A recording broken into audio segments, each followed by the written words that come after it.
before we get to what you're doing now with what you've been doing since graduation, what has life been like? Where have you gone? What have you experienced? Well, this past year has actually been pretty full of struggles for me personally. After graduation, I started attending the Virginia State Police Training Academy to be a trooper. And, it was actually the hardest thing I've ever had to do. But 15 weeks in, out of a 29-week program, I experienced an unexplained fainting episode. So I was sent home, and with the plan to go see doctors, get cleared medically to go back. So after many months of waiting for these tests and follow-up appointments, I was cleared to go back, and only to have 2 more fainting episodes on the first day of training. So my plan to become a trooper was gone, and I was left with many questions of what to do now. And I really had no clue, because I had planned to, be a trooper and work my way up through the ranks in the Virginia State Police. And with that plan gone, I had no idea what to do. So it was a huge struggle. And then Coach Johnson, he called me up one day and asked how everything was going. And he asked if I'd be interested in being his new GA. So I, of course, said yes, because I could not pass up that opportunity. So, but up until that point, it was really hard. I went through a lot of highs and lows that year, but now I am so excited to be back at Lynchburg. Well, first of all, of course, I'm speaking for everyone, but I personally am very sorry to hear that, because I think we did have that conversation, or maybe even talked to Mark Robertson about it, in terms of what you wanted to do after graduation and how passionate you were about it. And certainly that is, especially when it's something that's not really your fault, or someone else's fault for that matter, something out of your control. A lot of us listening and watching have experienced things like that in life, but certainly good to know that you've kind of landed back on your feet in a way, even though it's not what you had planned. Now that you have this second opportunity to do something, what are you doing? What program are you taking? What are you trying to get out of this opportunity? I'm getting my master's in business administration with a cybersecurity concentration. So I haven't really planned what I'm going to do with that degree, because how my plans have been going, they haven't been going as according to plan. So I'm just going to enjoy these next 3 years in the program and coaching, and then we'll see where life takes me after that. When you look at that situation, obviously you touched on how difficult it was mentally. What were your points of inspiration to get through it? How did you, on the days where it was the toughest, what helped you get through those really hard moments? Just my family support. Like, they supported me from the beginning. Like, when I was in the academy, like, I would call my mom every evening on phone time, and she'd just, give me a short little 10-minute pep talk about just keep going, get it done, get out there, don't give up. And also, I relied on my faith a lot about, persevering, never giving up. And, even when I was at home after being released, I still just, I kept getting at it, and I didn't give up on, conditioning, becoming stronger. I would still work out even though I really didn't feel like it. But yeah, so my family support and my faith were the 2 main things that helped me get through the highs and the lows.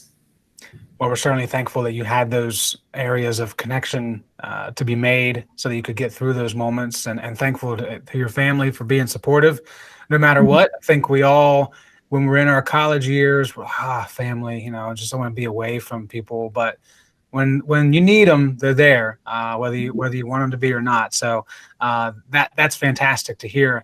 I'm curious to know if anything that you've experienced in that year away from school, when you're talking to current athletes, now that you're a coach, and some of these girls you remember from your time as a senior, even the men as well. I think Colton Mullins is in like his 8th year or something. He's been around forever. But do you I'm curious, like your coaching philosophy, I know you're young into this, but do you find yourself talking about bigger picture things in life because of what you went through more so than X's and O's, or is it as a balance right now? It's pretty much a balance. I mean, I'm just like take one day at a time. Make goals for yourself, small ones, achieve those first, and then go for the bigger ones. So with like tennis, it's like just work on your forehand and then progress into moving that around. And I mean, it's just building on top of everything that you learn and just overall, just never giving up. Just push yourself a little bit farther each day, and you'll be surprised what you can achieve in the end. Take me through being on the other side of the net, if you will, as a coach. I know that we've talked to GAs who just graduated in May and now they're a GA in the fall. So it's really a quick change from player to coach. You've had that year in between, but do you still find it a little weird to be Coach Coon instead of just the teammate? Yeah, it's definitely weird. It's a different feeling. I mean, most days at practice, I've been practicing with the girls because they've had an odd number. So that's been really helpful. But it is those days where I'm just watching as a coach. It is strange, like not playing and just observing everything going on. But I mean, I enjoy it though. I enjoy both sides of it. And it is really great to be able to use my, past playing experience to help teach especially the new freshmen coming in. Well, speaking of the playing experience, we didn't really talk about that yet, but I mean, for people who don't remember, you are really a part of this resurgence of tennis at Lynchburg, especially with Coach Johnson coming in, about the time that you were becoming a senior. But, all state honors, all ODAC honors for your singles play. When you look back on your tennis career, do you ever have a moment of wow, this is I probably went further, or we did things larger than I even expected when I came in as a freshman? Yes, definitely. I mean, just my senior year when we made it to the ODAC finals for the first time ever in the history of Lynchburg tennis, it was just kind of surreal looking back and knowing that I was a part of that. And I mean, every experience that we had was great and something I'll cherish forever.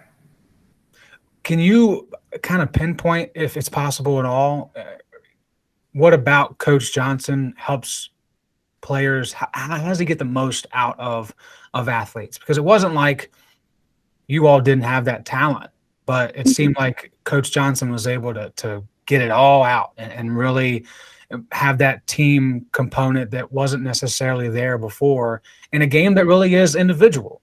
Mm-hmm. Yeah, he just establishes this culture within the group of just, never giving up is his main thing and trusting the process. And he does this thing where he teaches what's called Tennis 101. And it's just the bare basics so that when you're out on court, getting in your head a little bit, you have something to fall back onto, like just hitting balls cross court, just staying in the point as long as you can and eventually wear out your opponent. And I mean, that was something huge that I struggled with, was trying to end points too early. And I would mess up, hit balls into the net, and ultimately lose the match. But he just established this process of just keeping balls in play, never giving up on yourself, just stay there mentally, physically, everything, and then wear out your opponent that way and ultimately win. And so just that culture of never giving up, pushing yourself forward all the time, and just trusting the process.